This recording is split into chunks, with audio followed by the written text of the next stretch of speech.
What can you tell me about what's going on the ground right now? Oh, man. So, yeah, since Trudeau has invoked the Emergencies Act, I can't speak for all of the guys in Ottawa, but one of my friends is this fellow named Tim, and he was on Wellington Street with his own truck and a associate of ours trailer, and he bailed. He saw what happened with this announcement from Freeland about how they were going to seize everyone's assets, and he's like, I can't afford to lose my truck, and the trailer I'm hooked to doesn't belong to me, so like I'm going back to Alberta. So he skipped town, and that's, it's a legitimate, logical decision to make. Like when this threat is facing you and you're about to lose your livelihood, you leave. But a lot of the rest of them have stayed. A number of truckers have remained in Ottawa. And yesterday afternoon, one of the spokespeople for the Freedom Convoy, this gentleman by the name of B.J. Dichter, was given a platform by Jordan Peterson.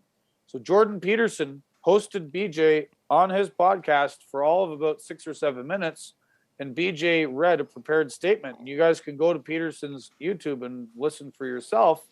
And he basically said, like, we are not here to overthrow the government. We are not here to overthrow politicians. That's what voting is for.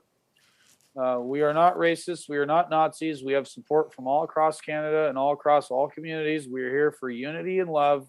We are here to return Canadian society back to where it was before the COVID regime basically ruined it. And we have two demands. We want all of the vaccine mandates, all of the lockdowns, all of this nonsense lifted across the board, provincially and federally, all across Canada, no exceptions. And we want the ArriveCan app installation requirement on people's phones returning back to Canada overturned, because that's the first step in the construction of a biomedical surveillance state.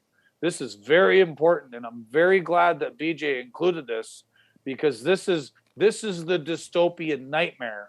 This is where the government says you cannot do anything unless you have our say-so, as represented in this piece of technology loaded on your phone that you must carry with you to participate in society, to travel, to engage in any of your basic rights.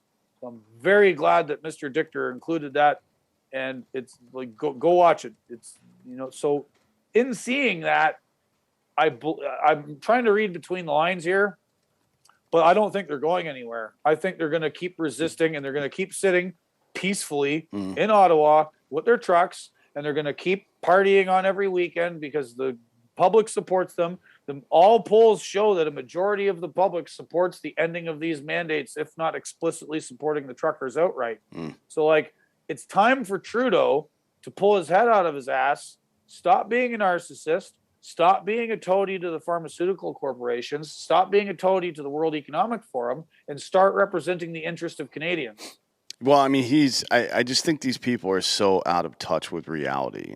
Trudeau and his sycophants in government and media over the past couple of weeks, almost a month now, talking about how trying to frame the truckers as racist. Do you think he understands or even is aware of how many like Indian and Pakistani truck drivers there are, or the fact that on the Pacific side, like even the Pacific Northwest in America, half of the trucking companies are owned by Pakistani dudes. I mean, yeah. What are they, racist? They hate themselves? Or what the fuck? The Sikh community, and like it's so huge in trucking. Go to a truck stop anywhere in the United States or Canada today, and you will find Sikhs and Somalians. You know how there's a humongous Somali community in Minneapolis? All these refugees from all the nonsense in East Africa. Yep. Those guys are all up in the trucking business. There's tons of Russians from Chicago and Eastern Europeans and people from all over the world. It's because it's the highest grossing job you can have that doesn't require a college degree, and anywhere in the West. It can be, depending on who you work for. Not always, but by and large, the average salary for a truck driver in America is higher than any other average salary for somebody for a job that doesn't require a college education. Sure, and I mean, but that it is higher, but it doesn't take into account the fact like you work 70 hours a week and you're away from home all the time, and there's a lot that sucks about trucking. Oh yeah, and it requires I've spoken on this at length on other podcasts and in my writings that are not related to this COVID nonsense and Trudeau, but like it's a hard job and it takes a certain personality to do it. And it tends to attract immigrants who want to work hard because it's a way for them to get ahead. And fair play to them. I'm not going to get in the way of any person that wants to better themselves in the trucking industry. No, that's how this whole system of what we've seen throughout history in our best years was basically feudalism, right? Where there was a governor or warden controlling a territory, and everybody basically worked for or on behalf of them. And it was a de facto caste system long after caste systems were supposed to be done away with. And upward mobility was the solution to that, right? Free market capitalism, although it can be predatory at times, allows people to work their fucking ass off and make sure that their kids don't have to work that hard, and so on and so forth. And that's kind of the point. You know what I mean? That's what people like about legal immigration is that, hey, these people are going to come here and work their fucking asses off. Like, that makes our country better. Yeah. And, as that relates to trucking, this is a different conversation than the one we're having here, but there's things happening in the trucking industry that are making that more difficult on the part of corporate truckers and on the part of the government. That's separate. But in general, I agree with what you're saying here. And, the media, again, in Canada, trying to smear this whole movement as, racist and far-righters and whatnot. And it's like, do you not understand the composition of people involved in the trucking business in Canada? Like, they don't get it. Like, they don't get anything. This is just one more thing they don't understand. Yeah, that's it's the same here in the States, though. Like, that was what the media was parroting down here as well. As I'm sure you know, you watch. Well, hopefully you don't watch too much news because it's a bunch of bullshit. But yeah, I'm sure you've heard the same thing. And I'm like, have you people never like? I don't know about all of America, but especially the Pacific Northwest and actually the Northern Midwest, so Minnesota, Michigan, and Wisconsin, tons of fucking Sikhs. I lived up there for a while, but it was before a lot of the Somali immigration. But tons of Sikhs, tons of Pakistanis and Indians, and a variety of people drive trucks up there. And it's not just driving, but a lot of them own the trucking companies.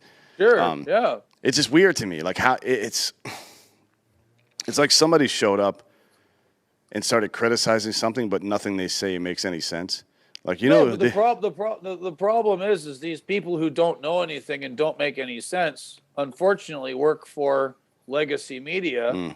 And what's that old saying? A lie has traveled all the way around the world before the truth even has its laces tied. Yeah. I think it's a lie travels around the world twice before. Yeah. That's a good point. So let's get into this a little bit. So before we get out of here, from your perspective, as somebody who's been in this industry for a long time, somebody who is, I guess you're not a dual citizen, but in a way you are because you live here and work here. You've got kids that are American citizens.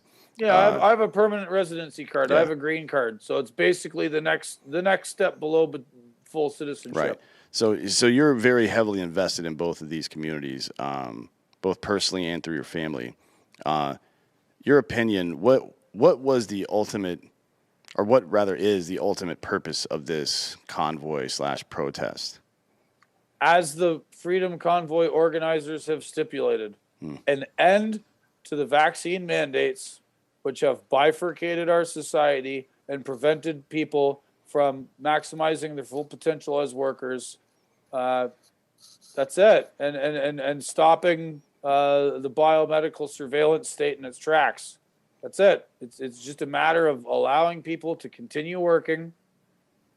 Full stop. And do you think over the past couple of days since the border crossings have cleared out, I've heard this anecdotally, but I haven't actually heard from somebody that would know specifically. But I have to assume that part of that decision process is based on what we discussed before, which is that you just stated the point. It's very clear and concise what the demand is, And if there's a way to do it without hurting other people, and I don't mean physical violence, I mean stopping other truckers from being able to drive back and forth across the border, or just regular folks get the shit that they need.